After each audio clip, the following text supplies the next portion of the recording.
Laidą remia Fakto Auto, naujausi Hyundai crossoveriai, įvairūs modeliai kiekvieno skoniui. Laidą pristato Hado Red Boost, tepalai jūsų automobiliui.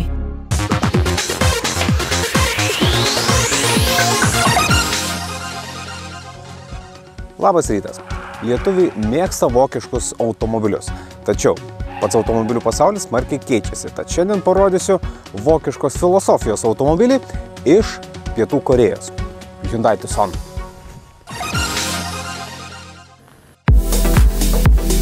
Hyundai Tucson – tikras korėjiečių kompanijos hitas, vienas populiariausių šeimininių vidutinės klasės crossoverių Europoje, svarbus modelis gamintojui. Tad nenuostabu, kad norėdamas palaikyti jo aktualumą greitai besikeičiančioje bei smarkiai tobulėjančioje klasėje, Tucson modelį Hyundai turi atnaujinti. Pradėkime nuo tų dalykų, kurie nėra vokiški. Tai šio automobilio dizainas. Tik pasižiūrėkite į jį. Vokiečiai niekada taip negalėtų padaryti, nes o kas jeigu kažkam šis modelis pasirodys negražus? Vokiški automobiliai turi turėti nulaižytas, nugludintas ir gražias linijas, kurios nesukels jokių blogų emocijų. Nebūtinai automobilis turi būti įdomus, jis gali būti nuobodus, tačiau jis privalo patikti visiems. O Hyundai dizaineriai dabar yra drąsūs ir nežiūrint į kai kurios modelius, pavyzdžiui Hyundai Kona, jų darbai man visai patinka. O dabar prie vokiškų, tai automobilio atnaujinimo. Ir Hyundai jį atnaujino labai vokiškai. Tai yra, iš išorės nieko nepakeitė. Tačiau viduje viskas kitaip. Pirmiausia, nauja multimedija.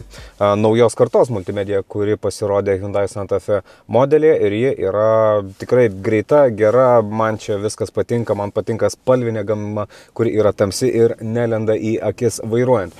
Kitas dalykas, kuris puikiai atspindi vokišką filosofiją, kurią prarado patys vokiečiai nuėję į ekranizaciją, tai pasižiūrėkit, fiziniai mygtukai, jų yra daug ir beveik viskam. Čia yra klimato kontrolės, visas valdymo blokas, greitosios nuorodos, čia yra važiavimo režimam ir vairuojant viską pasiekti yra labai paprasta, labai patogu, na ir ergonomika pati automobilio yra tiesiog puiki. Jeigu esate klasikinių vertybių mėgėjas, šis apgalvotas ir išdirbtas salonas jums tikrai patiks. Ir technologijų čia netrūksta, yra viskas, ko reikia ir dar šiek tiek daugiau nei siūlo kai kurie gamintojai iš Vokietijos. Kalbant apie kokybę, Hyundai nemėgino iš vidutinės klasės išspausti premium lygio vaško ir parinko gana paprastas, tačiau vėlgi vokiškai solidžias ir malonias medžiagas. Erdvė salone ir bagažinėje vidutiniška šioje klasėje. Yra didesnių, yra ir mažesnių modelių, tačiau čia ankšta tikrai nepasirodys. Šeimoms turinčioms vaikų gali nepatikti viena įdomi funkcija, kad priekinė keleivio sėdynė galima valdyti mygtukais nuo pačios sėdynės. Tai jeigu gale sėdi vaikai, priekinis keleivis ne savo noru gali gauti sėdynių masažą arba pasilankstymą. Kaip Hyundai Tucson važiuoja? Kaip įprastas, komfortiškas, vidutinės klasės crossoveris, vokiškai orientuotas į didelio greičio stabilumą. Ką tai reiškia? Važiuoja jis visiškai normaliai, tiesiog važiuoklė neįtin moka susidoroti su smulkiais pasikartojančiais kelio nelygumais. Per juos išgirsite važiuoklės bildėjimą. Pats automobilis atrodo labai komfortiškas, toks kartais netgi pasiūbuojantis, bet greičiau įvažiavus į staigesnius posūkius, na, jis viską padaro, viską gerai susitvarko. Jis labai gerai važiuoja magistralėje dideliu greičiu, tiek per kokį kaimą, kuriame kelias yra labai išmaltas, nebus didelio komforto dėl garsiai dirbančios važiuoklės.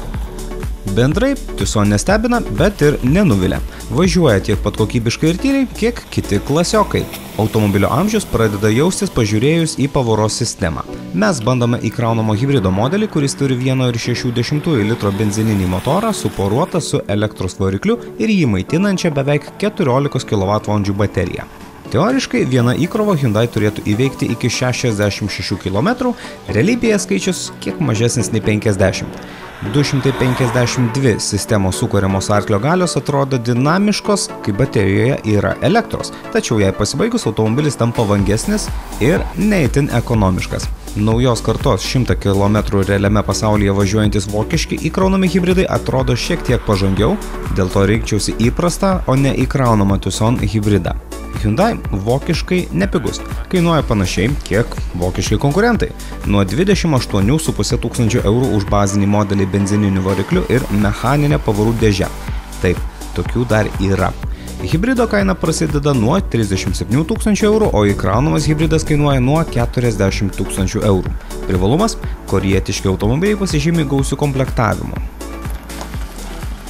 Taigi, apibendrinkim. Hyundai Tucson pavaros sistema, ypač įkraunamo hibrido, jau pradeda rodyti pirmuosius senėjimo požymius. Tačiau važiavimo komfortas ir važiavimo kokybė konkurentam nenusileidžia, o ergonomika po kitų naujų ekranizuotų modernių automobilių atrodo tiesiog tarsi atgaiva. Taigi, kas jums yra svarbiau? Jūsų teisė rinktis.